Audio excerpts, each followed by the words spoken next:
Bapak Ibu, saudara-saudara yang dikasihi di dalam Tuhan Yesus, tema di bulan ini, dalam minggu-minggu sengsara ini, tema besarnya ialah Via Dolorosa. Dan untuk minggu hari ini, Majelis Jemaat menetapkan untuk temanya itu ialah perjamuan terakhir sebagai peringatan akan aku Yesus itu. Pembacaan yang disampaikan kepada saya itu terambil dari Injil Matius pasal 26 ayat 17 sampai ayat yang ke-29. Injil Matius pasal 26 ayat 17 sampai ayat yang ke-29. Yesus makan Paskah dengan murid-muridnya. Pada hari pertama dari hari raya roti tidak beragi, datanglah murid-murid Yesus kepadanya dan berkata, "Di mana engkau kehendaki kami mempersiapkan perjamuan Paskah bagimu?" Jawab Yesus, "Pergilah ke kota kepada si Anu dan katakanlah kepadanya, pesan guru, waktuku hampir tiba. Di dalam rumahmu lah aku akan merayakan Paskah bersama-sama dengan murid-muridku." Lalu murid-muridnya melakukan seperti yang ditugaskan Yesus kepada mereka dan mempersiapkan Paskah. Setelah hari malam, Yesus duduk makan bersama-sama dengan ke-12 murid itu. Dan ketika mereka sedang makan, ia berkata, "Aku berkata kepadamu, sesungguhnya seorang di antara kamu akan menyerahkan aku." Dan dengan hati yang sangat sedih berkatalah mereka seorang demi seorang kepadanya, "Bukan aku ya Tuhan." Ia menjawab, "Dia yang bersama-sama dengan aku mencelupkan tangannya ke dalam pinggan ini, dialah yang akan menyerahkan aku. Anak manusia memang akan pergi sesuai dengan apa yang tertulis tentang dia. Akan tetapi celakalah orang yang olehnya anak manusia itu diserahkan. Adalah lebih baik bagi orang itu sekiranya ia tidak dilahirkan." Yudas yang hendak menyerahkan dia itu menjawab, katanya, "Bukan aku ya Rabi." Kata Yesus kepadanya, "Engkau telah mengatakannya." Penetapan perjamuan malam. Dan ketika mereka sedang makan, Yesus mengambil roti, mengucap berkat, memecah-mecahkannya lalu memberikannya kepada murid-muridnya dan berkata, "Ambillah, makanlah, inilah tubuhku." Sesudah itu ia mengambil cawan, mengucap syukur, lalu memberikannya kepada mereka dan berkata, "Minumlah kamu semua dari cawan ini. Sebab inilah darahku, darah perjanjian yang ditumpahkan bagi banyak orang untuk pengampunan dosa. Akan tetapi aku berkata kepadamu, mulai dari sekarang aku tidak akan minum lagi hasil pokok anggur ini sampai hari aku meminumnya, yaitu yang baru bersama-sama dengan kamu dalam kerajaan Bapakku." Demikian firman Tuhan. Berbahagia setiap orang yang mendengar firman, memelihara dan melakukan dalam hidupnya setiap hari. Hosiana. Hosiana. Hosiana. Hosiana. Salam. Sekali lagi, salam. Bapak Ibu saudara-saudara, waktu masih jadi pendeta jemaat, belum pindah ke kantor sinode, saya marah sekali kalau orang supaya malas gereja lagi, terus duduk kok hanya sekedar cari perhatian, dong tidak ke gereja sementara kumpul-kumpul begitu, minum-minum sopi, terus saya bilang, "Buat apa?" Namanya Bapak, ada perjamuan ini Bapak. Saya marah itu, marah betul-betul marah. Kenapa saya marah? Perjamuan itu adalah sebuah refleksi yang sangat dalam sekali. Saya baca teks ini dan hampir saya merasa tidak nyaman karena begitu terasa bahwa ada satu orang manusia akan menyerahkan dirinya untuk pengampunan dosa kita. Refleksi itu yang sekarang mau dipakai untuk perayaan gereja-gereja, untuk memperingati tubuh dan darah Tuhan Yesus yang dipecahkan dan dihancurkan untuk pengampunan dosa kita. Itu refleksi paling dalam soal perjamuan kudus. Bukan hanya duduk kok cari perhatian, cari muka. Saya itu bodoh itu. Membodoh itu. Jangan cari perhatian kalau pakai kata itu. Cari kalimat lain. Cari kalimat lain. Karena itu refleksinya dalam sekali. Saudara tahu bahwa kita sendiri tidak bisa menggantikan diri kita. Tapi Tuhan menggantikan kita. Orang yang paling kita kasihi, orang yang paling kita cintai sekalipun. Kita punya istri itu kalau dia mati, orang menangis, kita juga menangis. Orang kas mandi dia, kita juga mandi. Dong kas pakai pakaian, kita juga pakai pakaian baru. Dong kas masuk di peti, kita kayak mau masuk, ikut. Bawa pi kuburan, kita ikut. Tapi pas kas turun di kuburan, kita lupa sendiri. Saya tidak ikut. Tapi Yesus ganti. Jadi itu Paskah bangsa Israel, Keluaran pasal 12 ayat 1 sampai 28. Kenapa ada Paskah bagi bangsa Israel? Mereka mengingat sekali peristiwa pembebasan ketika mereka 430 tahun dijajah di Mesir. Jadi budak lama sekali, 430 tahun. Kalau dihitung satu generasi 70 tahun, maka kurang lebih ada 6 generasi mereka jadi jajahan di sana. Saya kira bahwa dalam waktu yang sedemikian lamanya, kerinduan terbesar dari bangsa itu ialah pembebasan. Karena itu kalau mereka merayakan perjamuan, sungguh-sungguh mereka merayakan Paskah, sungguh-sungguh mereka merayakan itu. Kenapa? Karena peristiwa pembebasan itu. Dan mereka berjanji kami tidak akan pernah lagi pulang menjadi budak di sana. Tidak akan.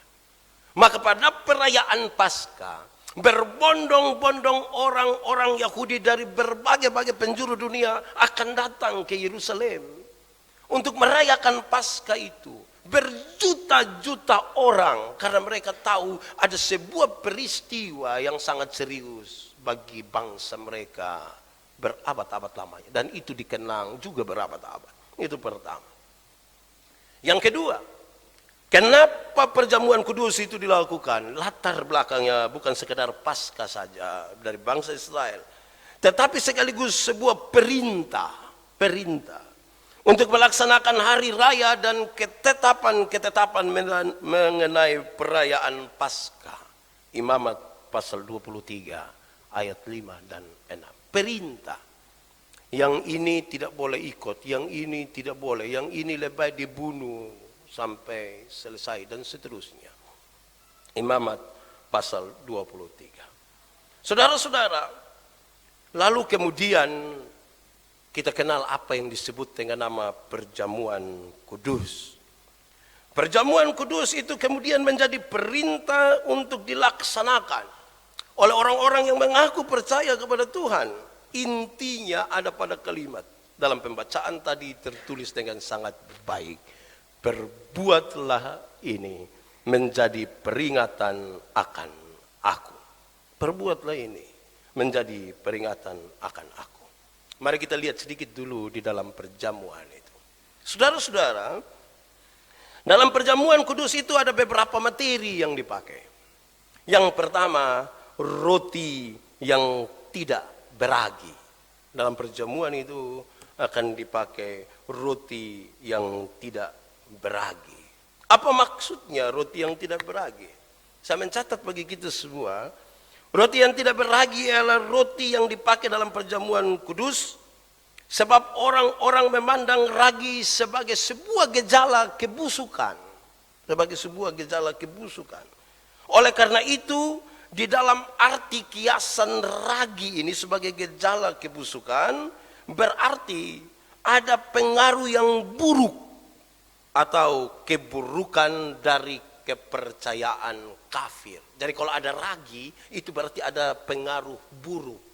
Pengaruh buruk dari kepercayaan kafir. Karena itu selama perayaan Paskah 7-8 hari itu mereka tidak boleh makan roti yang beragi. Harus tidak beragi. Tidak boleh campur barang yang akan menghancurkan, membusukkan. Yang kedua, saudara-saudara, roti yang tidak beragi dimaksudkan sebuah peringatan akan tergesa-gesanya bangsa Israel keluar dari Mesir. Pada malam itu, ketika pembunuhan anak-anak sulung itu, ada ketakutan yang sangat mencekam. Tidak ada kesempatan lagi untuk mereka harus buat dengan baik. Mereka harus buru-buru keluar. Setiap kali ini dilakukan, mereka ingat sebuah peristiwa yang buat mereka harus keluar segera dari perbudakan itu. Itu yang pertama, materi yang pertama, roti. Yang kedua, anggur. Tapi anggur yang seperti apa? Itu juga penting. Kadang-kadang kita omongin orang, "Woi, jangan minum anggur, jangan minum sopi." Dia bilang, "Pak, kok Yesus sendiri bilang minum?" Apalagi dia bisa berbantah-bantah pakai. Berhenti minum, sudah ada tertulis, tambahkanlah. Lalu anggur seperti apa yang dimaksudkan? Alkitab menggambarkan 4 kata tentang anggur supaya kita bisa bedakan mana yang dipakai di dalam perjamuan. Yang pertama disebutkan yayin. Nah, itu tidak terlalu ingat, itu tidak apa-apa. Yayin itu apa? Itu istilah yang dipakai untuk sari buah anggur dan tahapan-tahapannya sampai difermentasi. Artinya istilah itu bisa dipakai untuk sari buah anggur, tetapi juga bagi anggur yang sudah difermentasi dan bisa bikin mabok sedikit. Itu dia punya pengertian. Itu kata pertama. Yang kedua dipakai kata tiros. Tiros itu apa? Itu sebuah kata yang berarti anggur baru. Atau anggur yang baru dituai, itu anggur baru. Anggur baru. Tidak tahu mau buat apa, pokoknya ini yang baru. Ketiga. Kata yang dipakai untuk menjelaskan tentang anggur itu ialah sekar. Sekar. Apa itu? Itu pada umumnya diterjemahkan sebagai minuman yang memabukkan. Minuman yang memabukkan. Keempat, dipakai kata, di dalam Alkitab dipakai kata oinos. Apa itu? Ini menunjukkan kepada pokok anggur. Oinos itu pokok anggur. Sekarang jelas, mana anggur yang dipakai pada waktu perjamuan? Mana? Saya mencatat 2 hal yang menarik.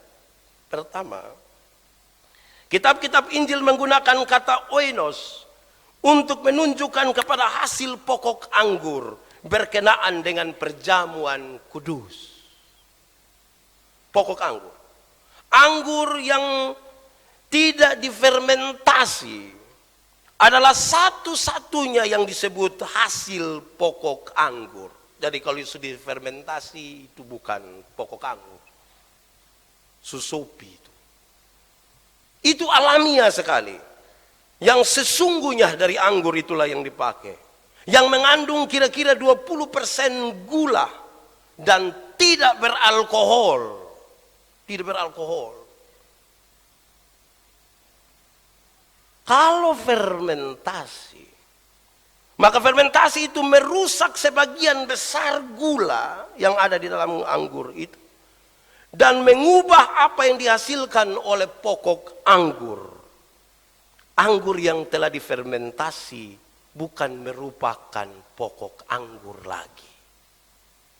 Kemurniannya hilang. Keasliannya tidak ada lagi. Kedua, catatan ini. Perjamuan kudus ditetapkan ketika Yesus dan para muridnya sedang makan Paskah. Hukum Paskah di dalam Keluaran pasal 12 ayat 14 sampai 20 melarang adanya penggunaan ragi atau saat fermentasi apapun selama pekan Paskah. Selama pekan Paskah tidak boleh ada yang beragi atau fermentasi dalam bentuk apapun. Itu berarti waktu pertama kali mereka merayakan Paskah bersama Yesus atau perayaan Paskah Yahudi, tidak ada yang beralkohol di situ. Tidak ada. Dicatat lebih lanjut bahwa dalam Perjanjian Lama minuman yang difermentasi sama sekali tidak boleh digunakan di dalam rumah Tuhan. Sama sekali tidak boleh. Demikian juga para imam tidak diizinkan untuk menghampiri Tuhan dalam ibadah kalau dia minum minuman keras. Imamat pasal 10 ayat 9 sampai 11. Jadi betul-betul anggur yang murni sekali. Saudara-saudara, lebih dalam lagi, mari kita lihat. Dari situ baru kita omong barang lain. Apa itu perjamuan kudus? Apa itu perjamuan kudus? Arti dan tujuan perjamuan kudus. Saya baca untuk kita. Arti perjamuan kudus adalah makan roti dan minum anggur yang tadi. Roti yang tidak beragi dan anggur itu untuk mengingat Tuhan Yesus. Seperti yang telah diperintahkannya. Bahwa roti adalah lambang tubuhnya dan anggur adalah lambang darahnya. Itu diperintahkan untuk dilakukan sebagai peringatan dirinya. Karena itu tujuan dari perjamuan kudus adalah mengingat bahwa Yesus Kristus datang ke dunia, mati, dikuburkan, dan bangkit pada hari yang ketiga untuk menebus dosa manusia. Perbuatlah ini sebagai peringatan akan aku, supaya setiap kali kamu meminumnya, kamu memberitakan kematian Tuhan sampai dia datang kembali. Itu makna dan tujuannya. Bagaimana cara perjamuan kudus mereka? Berdasarkan teks ini, kita diajar, kita diinformasikan bahwa sakramen yang diperintahkan dan dicontohkan oleh Tuhan Yesus berakar pada perjamuan Paskah bangsa Israel untuk memperingati keluar dari Mesir. Ciri-ciri penting dalam ritus ini ialah, ciri-ciri utama dari perjamuan ini ialah, satu, makan malam bersama keluarga. Makan malam bersama. Dalam Keluaran pasal 21 ayat 10 tertulis dengan sangat baik bahwa menu makan malam itu berlimpah-limpah. Jadi ada makan malam, acara makan bersama keluarga.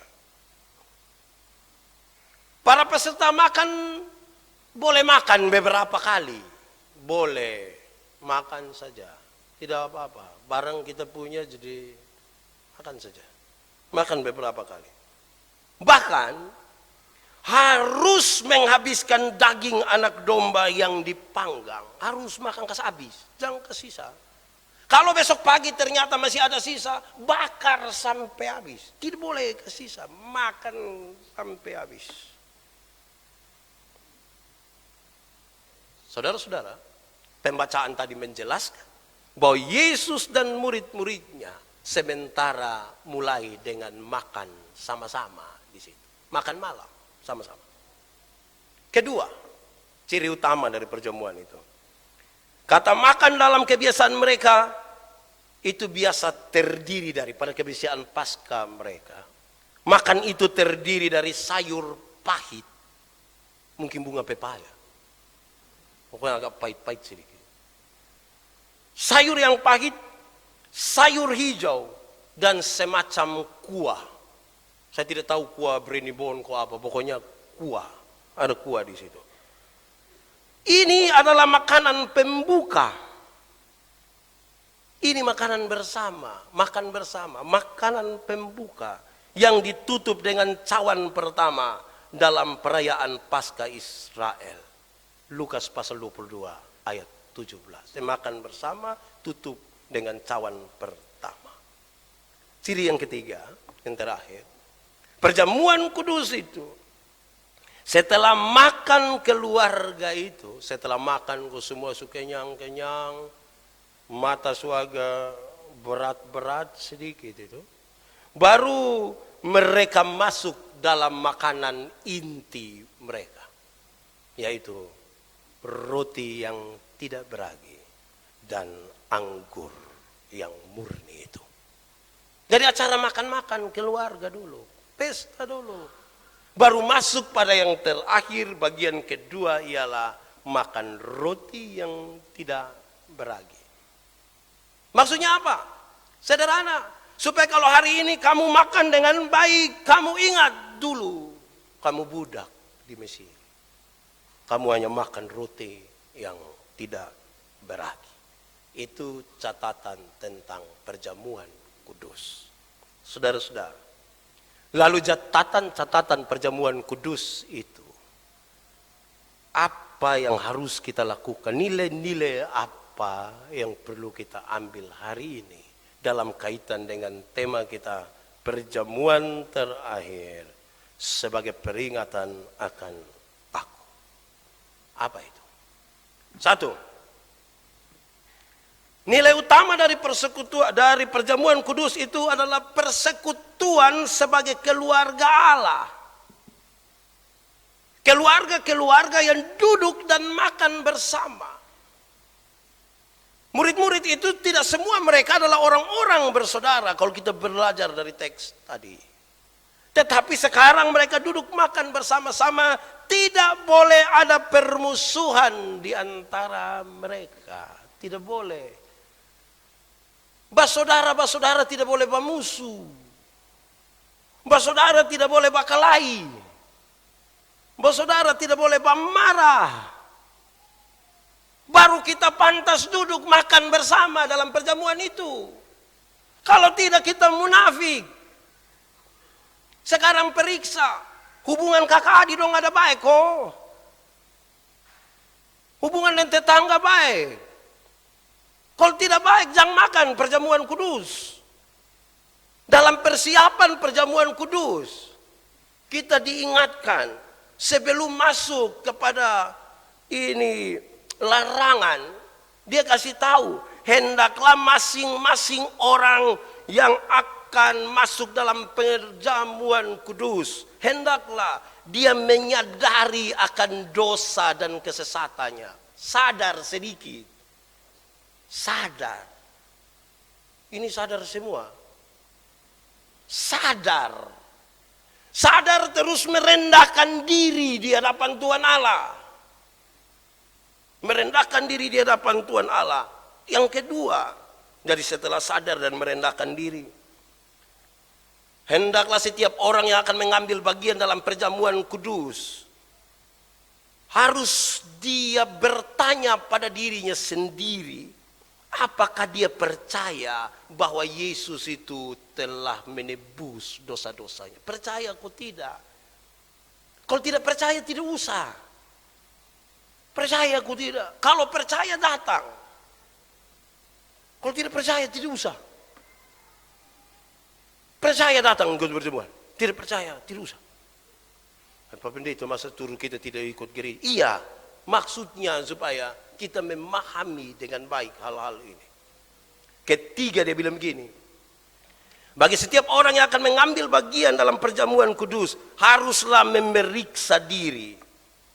Apakah kita berkehendak untuk menyatakan syukur yang benar kepada Allah dan hidup sebagai anak-anak Allah? Periksa diri dulu.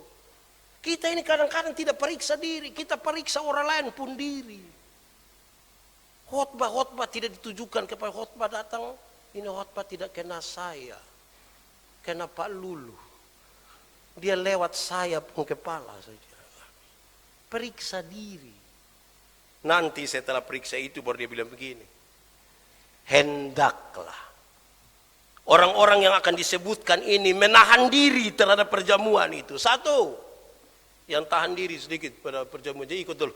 Siapa itu? Satu, mereka yang mencela firman Allah dan sakramen-sakramennya. yang mencela firman Allah dan sakramennya tidak usah turut dalam perjamuan kudus. Tidak usah. Karena ini kita memperingati akan Yesus. Kalau mencela firman, sama. Bosom pipi gereja just sama. Saya tidak pergi gereja, ada pamarah deh siapa coba. Daripada lu pergi gereja model sama ke apa kok. Gitu Yang mencela begitu tidak usah. Begitu. Yang kedua, mereka yang menyembah berhala dan patung-patung. Yang menyembah berhala dan patung-patung tidak usah masuk dalam perjamuan kudus. Karena ini sebuah peristiwa penyembahan satu-satunya yang ditujukan kepada Yesus Kristus juru selamat, bukan kepada apapun. Dan yang masih merasa menyembah kepada berhala dan patung-patung tidak usah ambil bagian dalam perjamuan kudus. Tidak usah, tahan diri. Bebaskan itu semua baru masuk dalam perjamuan kudus. Karena kita mau memperingati Yesus yang mati karena dosa-dosa.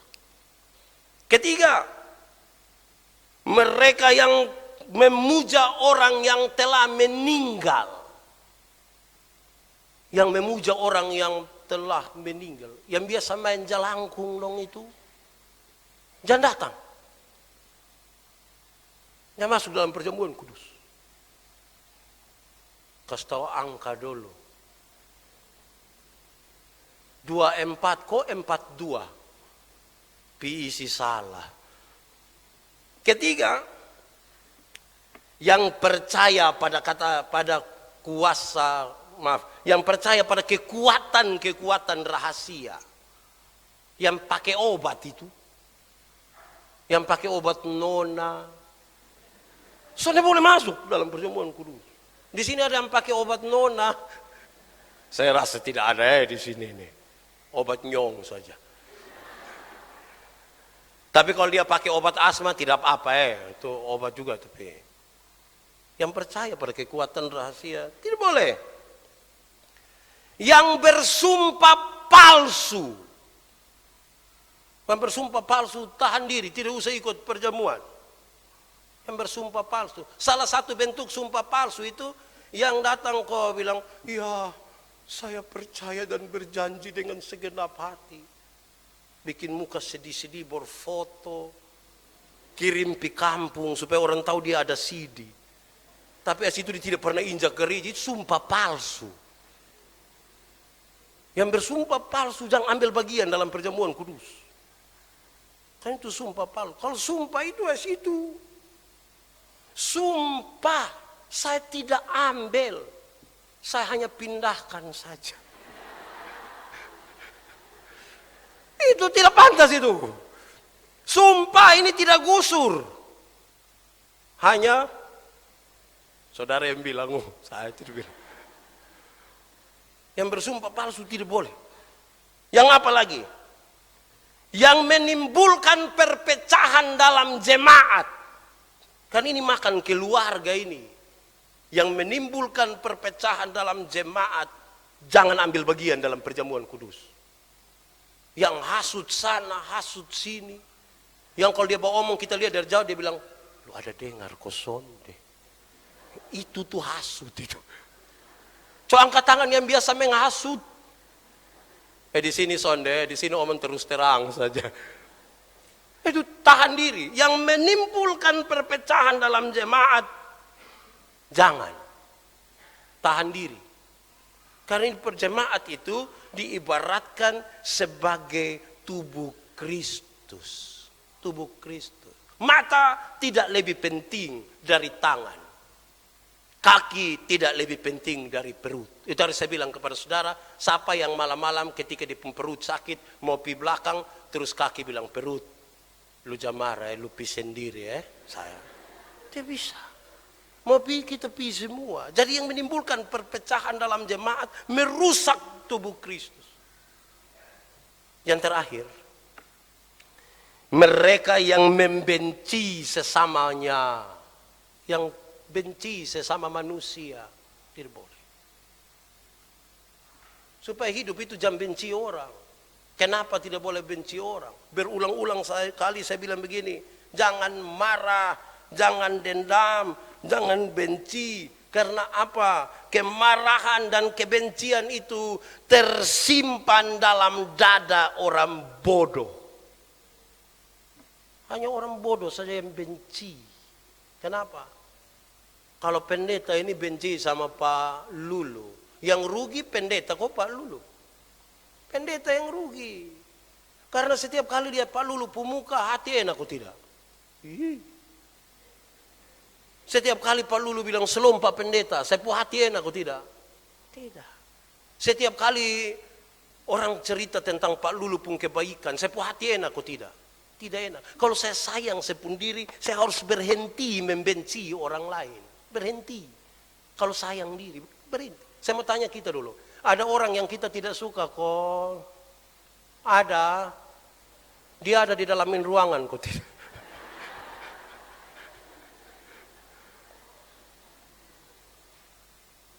Berhenti membenci. Saya pernah kasih contoh saudara, kalau kita benci orang tidak beres. Ada makanan enak-enak di situ, kepingin makan karena sulapar, lihat dia pewarna sebuah makanan pasti enak, terus basa-basi kita bilang, aduh, siapa yang masak nih kepo enak lain. Terus dia jawab, itu Aceh yang lu suka tuh.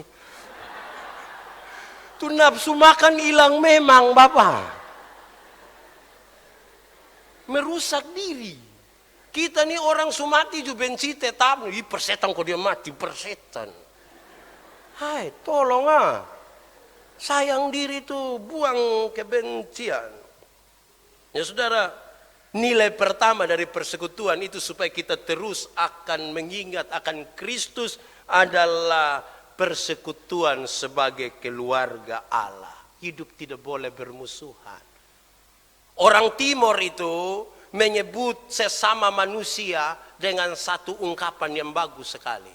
Aokbian. Aokbian itu artinya badan sebelah. Dia tidak bisa hidup tanpa badan sebelah. Kecuali kalau stroke. Tanpa badan sebelah. Siapa yang di sini ke kiri kanan dan kiri. Itu tidak boleh dipisahkan. Siapa yang datang gereja dia hanya datang badan kanan sah. Dia bilang kiri, lu tunggu di rumah biar saya kanan, saya yang kiri. Itu bagaimana itu? Jangan membenci sesama. Tidak boleh. Supaya kita bisa memberi makna yang baik bagi perayaan perjamuan kudus kita. Kedua,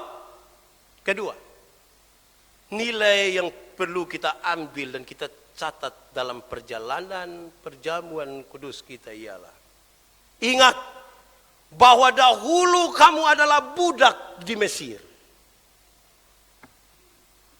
Dahulu kamu adalah budak dosa. Dan sekarang kamu dilepaskan, kamu dibebaskan. Dalam pembebasan itu kita layak duduk satu hidangan dengan Tuhan. Dalam perjamuan itu kita bebas. Dalam kebebasan oleh karena penebusan itu, kita sekarang percaya kita pasti masuk surga. Di tahun berapa? 1987. Sekarang tahun berapa? 2017. Yakin masuk surga? Tahu lah ini. Soal itu. Kita tidak memberi makna tentang pengorbanan Kristus. Sekarang kamu dibebaskan. Saya suka lagu dulu. Sekarang saya sudah bebas. Sekarang saya sudah bebas. Apalagi kok. Pokoknya saya telah bebas oleh darahnya Tuhan Yesus. Kita dibebaskan. Itu nilai kedua. Yang ketiga, nilai yang perlu kita pakai adalah perjamuan kudus itu dilakukan atau harus diingatkan terus menerus.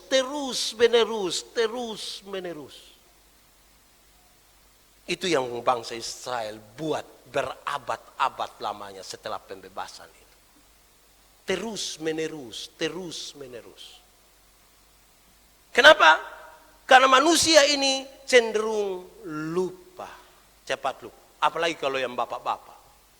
Saya biasa berkhotbah, Kalau soal keluarga, saya bilang begini, ada pola yang sedikit Tuhan tinggalkan, yaitu laki-laki itu cenderung cepat lupa. Cenderung cepat lupa.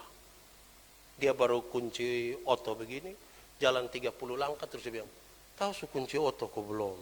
Dia kembali lah. Cepat lupa. Makanya banyak laki-laki sering lupa. Kalau dia di luar rumah dia lupa kalau dia ada istri. Itu dia pembawaan begitu itu. Dia cenderung cepat lupa. Sementara yang ibu-ibu itu ingatannya tajam sekali. Setajam silet. Kalau ada suami bilang, saya tidak pernah marah saya pu istri, pasti yang protes duluan dia pu istri. Tidak pernah marah apa? Kok pernah di mana mama? Yang itu hari itu. Yang mana? Yang tahun 1960. Waktu itu mama masih ada tuh yang di ruang. Detail sekali itu. Gitu ya. Harus diingatkan terus menerus. Nah, dalam tradisi gereja Masehi Injili di Timor, perjamuan kudus dilakukan setiap 3 bulan sekali. Maksudnya apa? Ada juga gereja yang lakukan tiap minggu, ada yang beda-beda lah. Soalnya adalah sekarang adalah bagaimana kita diingatkan terus menerus. Gemit pakai 3 bulan sekali, supaya kemudian perjamuan kudus itu dianggap sedikit istimewa. Tidak seperti biasa. Sebab kita ini kalau biasa itu, saya lihat anak-anak dong kalau dulu baru pegang, kayak kita juga orang tua juga, baru pegang HP pertama kali itu begini. Tidak angkat muka, tidak angkat tangan. Sekarang dong SMS begini. Habis itu baru ternyata dia salah kirim. Begitu. Dulu kalau baru pertama kali bawa motor tuh mata tertuju ke depan. Berani orang pange dari kiri bilang, kok? Dia iya motor serong kiri. Kalau terus kan santai, lepas tangan, biasa gitu. Jadi kita bikin dia begitu supaya sedikit kita rasa istimewa. Pesta tuh makan. Di pesta tuh ada makan. Tiap hari juga makan. Tetapi ketika kita menyebut pesta, makan juga. Tetapi dengan cara yang sedikit berbeda. Pakaian juga beda. Semua beda. Minggu depan. Orang ini akan nikah. Kita diundang. Kita akan mulai siap-siap pakaian. Gitu ya. Kira-kira beta cocok pakai mana nih? Keson cocok semua. Begitu. Begitu. Jadi kita siap, ada persiapan begitu untuk mau pesta, foto-foto sedikit begitu Senyum kurang bagus ini. Ya. Siap, berbeda sedikit. Ya. Saudara-saudara, karena dia istimewa dan pasti dia punya cerita, maka setiap orang kemudian diharapkan dapat menjadi saksi. Oh, dia datang merenungkan ini kematian dan kebangkitan Tuhan Yesus. Pulang dia cerita dia pu istri. Ma tidak pima rugi. Karena dalam perjamuan itu kita bisa merenungkan ini semua. Tuh, jadi saksi. Terus mam tua bilang, seumur hidup lu berpisah kali. Datang lu nasihat saya ini. Saya perjamuan rumah karena sakit. Jadi harus jadi saksi ya. Pulang cerita orang tentang kematian dan kebangkitan Tuhan Yesus. Cerita Yesus telah membebaskan saya. Bahkan kita ajak orang, mari menikmati keselamatan itu. Pertanyaan adalah, menjadi saksi Kristus itu gampang kok susah? Susah kok gampang? Banyak orang selalu bilang susah. Tadi saya bilang kepada saudara, masih jadi pendeta jemaat berkhotbah tentang syukuran pernikahan. Saya khotbah tentang lidah. Dari itu khotbah ingin menjelaskan, dari satu lidah yang sama, orang bisa mengucapkan kata-kata berkat dan pujian. Tapi dari lidah yang sama itu orang bisa maki, bisa tipu, bisa segala macam. Terus ada dua orang bilang, memang lidah tak bertulang Saya bilang iya. 2 menit lagi dia bilang, memang lidah tak bertulang Saya bilang iya. 2 menit lagi dia bilang, memang lidah tak bertulang Lama-lama itu ibadah sama ke dengan tema, memang lidah tak bertulang. Pas dorang dua bilang, memang lidah tak bertulang saya bilang, lidah sekarang sudah bertulang. Pak, lidah tidak bertulang. Saya bilang, tidak, lidah sekarang sudah bertulang. Pak bisa jelaskan? Bisa. Bagaimana? Memang lidah tak bertulang. Tapi lidah menjadi bertulang kalau saya minta Bapak 2 orang datang lanjut ini khotbah. Maksud bertulang kok tidak? Itu dia pun tulang ngeri Bapak. Lidah yang tadinya tidak bertulang, sekarang dia pun tulang sekitar 60 atau 70 tulang. Padahal menjadi saksi itu cukup Anda melihat, mengalami, merasakan, kemudian dengan entengnya menceritakan. Melihat, mengalami, merasakan. Saya pernah bilang pada saudara, ada satu kecelakaan, terus ini masalah dibawa ke pengadilan, ada 2 orang saksi dihadirkan. Yang satu seorang profesor hukum. Hakim bilang, coba Bapak cerita. Dia bilang, ini mobil lari kencang. Sehingga tanda-tanda ini menjelaskan bahwa ini orang lari kencang. Ada nenek satu juga dihadirkan. Nenek, coba cerita. Nenek bilang tidak. Mobil lari pelan. Tapi anak 2 sengaja main gila, sudah lompat ke situ, otot tabrak, mati. Sudah 2 yang beda ini. Hakim tanya, Pak Profesor, apakah hari itu Pak ada waktu kejadian? Dia bilang, tidak. Pas habis baru saya sampai. Tapi lihat dia punya keadaan, saya tahu bahwa ini lari kencang. Terus tanya nenek. Nenek hadir, ada di situ waktu itu. Nenek, kok saya yang angkat ini korban, saya di sini. Mana yang bisa dipercaya? Nah, kenapa? Karena melihat, mengalami, merasakan. Baru kemudian dia mengangkat. Dia tidak dengar dari orang lain. Dia alami. Kasih Tuhan itu harus dialami masing-masing pribadi. Perjumpaan yang berbeda itu membuat Tuhan itu dahsyat. Karena kita bercerita berbeda-beda. Cara Tuhan berjumpa dengan pendeta, beda Tuhan berjumpa seorang pengusaha, beda Tuhan berjumpa seorang ibu rumah tangga, beda berjumpa seorang pemuda. Supaya waktu kita berjumpa dan bercerita tentang perbedaan perjumpaan itu, kita sepakat ternyata Tuhan kita luar biasa. Tapi kalau kita pun cerita sama semua, sama kayak kita nonton film yang sama, pulang kita 2 cerita ulang itu film. Jadi saksi, harus lihat, alami, baru rasakan.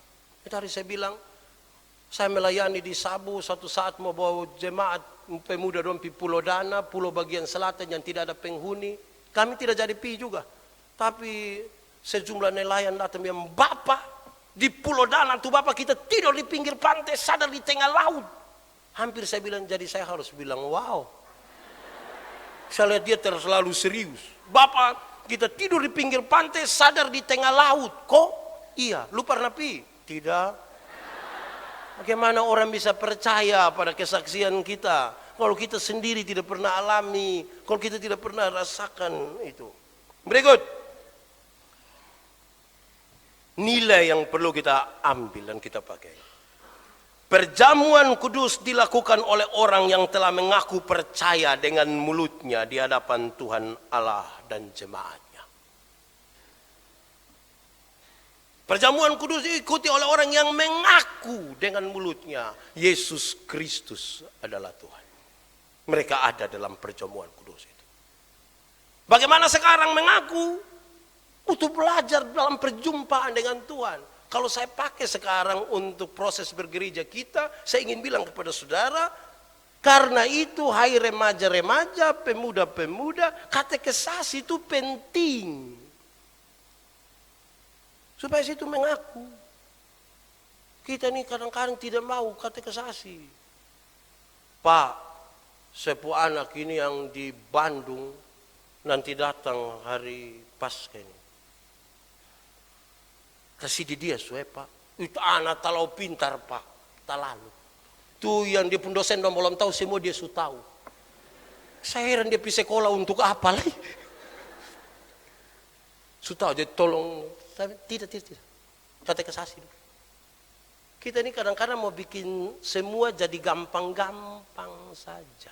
Dia boleh ikut proses. Kadang-kadang orang bangga sekali. Itu hari saya sidi, saya baptis, dia nikah di satu hari. Bangga nah. Jangan bangga. Kalau baptis sidi dan nikah di satu hari jangan bangga. Kadang-kadang saya bilang kenapa tidak tambah dengan pemakaman. Supaya baptis, sidi, nikah, dan pemakaman langsung. Jangan bangga, berproses. Nanti kita menemukan banyak sekali situ Begitu. Penting itu, katekisasi. Berikut. Nilai yang perlu kita ambil adalah melakukan perjamuan kudus adalah perintah Tuhan Yesus. Jadikanlah ini sebagai peringatan akan aku. Bapak Mama, tolong Jumat Agung itu ada perjamuan kudus. Itu perintah Tuhan Yesus. Datang ku ikut. Setengah sedikit itu itu. Datang ikut perjamuan. Itu perintah Tuhan. Barang siapa tahu bahwa ini benar tapi dia tidak melakukannya, dia berdosa. Mari kita kumpul sama-sama. Hidup sama-sama. Kenapa tidak? Sama-sama tuh enak. Lihat satu kita bisa jadi bahan. Lihat satu jadi bahan. Hidup sama-sama, baik itu. Perintah Tuhan. Saudara, dalam kebersamaan itu kita membangun hidup. Tadi malam saya KKR di Semau. Saya pulang jam kira-kira 10:30 malam. Di atas perahu kecil itu saya dengan itu bab tua yang punya perahu. Sugelap lagi di tengah laut lagi. Saudara bisa bayangkan. Kalau digelap lagi dan di tengah laut lagi hanya ada kita dua. Tidak mungkin kan saya bilang dunia ini hanya milik kita berdua. Tidak mungkin itu, tidak mungkin. Itu saya belok jauh sekali itu. Lalu apa yang harus dilakukan? Saya ajak dia bercerita. Kami dua bercerita lewat itu kegelapan. Walaupun kadang-kadang ketika gelombang besar saya bilang, Bapak. Dia bilang, tidak apa-apa Pak Pendeta. Tapi iya Bapak tidak apa-apa saya. Jadi bercerita tuh enak. Duduk sama-sama orang. Saudara tahu? Kita mungkin suka menyendiri. Kalimat ini penting. Kita mungkin suka menyendiri. Tapi saudara tidak bisa sendiri tanpa orang lain. Anda mungkin suka menyendiri. Jangan ganggu. Saya ada gondok. Mungkin itu. Tapi saudara tidak bisa sendiri tanpa orang lain. Ibu-ibu dong kalau marah tuh lu berangkat. Lu pi sudah. Pas kita jalan dia bilang, lu jalan. Gitu nulis. Ya, Anda mungkin mau menyendiri, tapi belum tentu suka hidup sendiri. Tidak bisa. Saya khotbah bagi ini anak muda dong, saya bilang, ini pemuda dong, ini pun cara pacaran saya pusing dan orang. Dong naik itu trail yang KLX itu. Dong putar agak jauh sedikit, takut polisi son pakai helm. Dong putar ikut jalur 40. Sampai sana setengah malam. Dong dua bakalai sedikit di atas motor. Yang laki-laki kas berhenti motor. Terus dia bilang, lu turun. Nona bilang, Kak, lu turun. Waktu sampai di bawah, lu jalan. Kak, ini mah jalan. Waktu itu Nona bilang, biar beta jalan. Pas dia bilang, lu mau kasih tinggal beta. Songke drama Korea saja. Kita mungkin sendiri, mau menyendiri, tapi tidak bisa hidup sendiri. Karena itu, mari gabung-gabung Kalau sejaga toko sendiri, jaga kios sendiri, mari kumpul-kumpul begini nih baik, Bapak. Kita pakai pakaian sendiri, kan rasa kayak karmana kok. Datang kalau lihat ame satu pakai rok bunga-bunga, baju garis-garis, sepatu kotak-kotak. Terus kita bilang, adi. Kita bisa belajar dari persekutuan itu sesuatu lagu. Begitu. Jadi hidup bersama tuh indah. Jangan. Oke, baik. Berikut. Nilai yang perlu kita pakai sebagai peringatan akan aku dalam perjamuan kudus. Melakukan perjamuan kudus berarti memberitakan kematian Tuhan Yesus sampai dia datang kembali. Kita duduk bersama-sama, kita bicara tentang perbuatlah ini sebagai peringatan akan aku. Terimalah, makanlah dan minumlah. Tapi ingatlah dan percayalah bahwa tubuh Tuhan, tubuhku telah dipecahkan bagi kamu dan darahku telah ditumpahkan bagi kamu.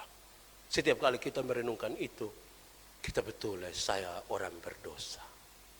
Pada saat itu barang dijalankan tuh, itu betul-betul kita rasa kita ini berdosa. Saya berdosa betul Ternyata saya pun hidup di dalam ini tidak seindah saya pun penampilan di luar. Saya berdosa sekali. Saya tipu. Saya tidak kasih tahu. Saya merenungkan itu keadaan. Itu baik sekali. Terakhir, nilai yang perlu kita pakai sekarang. Peringatan akan aku. Dalam perjamuan kudus itu. Dalam perjamuan kudus kita merayakan persekutuan antara satu anggota dengan anggota lain.